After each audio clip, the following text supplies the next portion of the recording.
Number দিয়ে ঢুকবেন, captcha পাবেন, ওটিপি আসবে, ওটিপিটা দেওয়ার পর একটা স্ট্যাটাস দেখাবে। এইবার আসল কথা, 1 নম্বর, যার ফার্দার ভেরিফিকেশন, আবার বলছি, যার ফার্দার ভেরিফিকেশন এইটা দেখাচ্ছে, তারা অবজেকশন এন্ড ক্লেম এরকম একটা অপশন আছে। আবার বলছি, সবার একরকম হবে না। যার ফার্দার ভেরিফিকেশন দেখাচ্ছে তারা অবজেকশন এন্ড ক্লেম এরকম একটা অপশন আছে, ওখানে ক্লিক করবেন, ক্লিক করে ঢুকবে, ঢুকার পরে ক্লেম বাই অ্যাপ্লিকেশন অপশনে ক্লিক করবে, ক্লেম বাই অ্যাপ্লিক্যান্ট অপশন। সবাই বোঝা যাচ্ছে? এটাতে ক্লিক করবে। এরবার ভিতরে আইডি আর মেম্বারদের নামগুলো দেখাবে, আইডি অনুসারে মেম্বারদের নামগুলো দেখাবে। যার নামে হবে তার নামটা টিক করে দিবেন। রিজন ফর ক্লেম, একটা রিজন, একটা কারণ ওখানে দিয়ে দিবেন। হয়ে গেল। এবার দুটা অপশন আছে এখানে, একটা অ্যাপ্লিকেন্ট ডিটেলস, ভুল থাকলে সেটা কি হবে। আবার বলছি, দুটো অপশন, অ্যাপ্লিকেন্ট ডিটেলস, ভুল থাকলে কি হবে।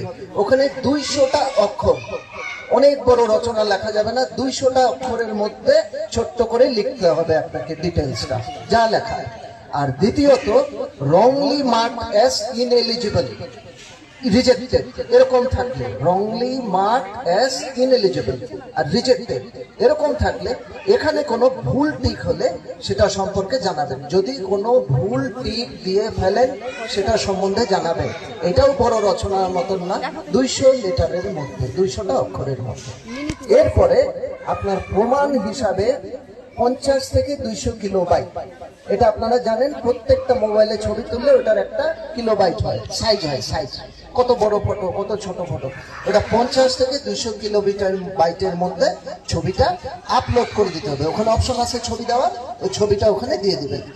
এরপরে সাবমিট বাটন, এরপরে সাবমিট বাটনটা প্রেস করে দিবেন সবাই।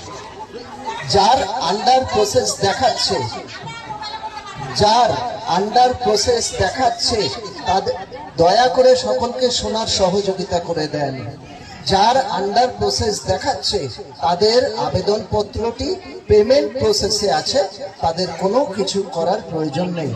আবার বলছি, যার আন্ডার প্রসেস দেখাচ্ছে তাদের আবেদনপত্রটি, অ্যাপ্লিকেশনটি পেমেন্টের প্রসেসেই আছে, তাদের কোনো কিছু করার প্রয়োজন নাই। আবার বলছে যে ভুল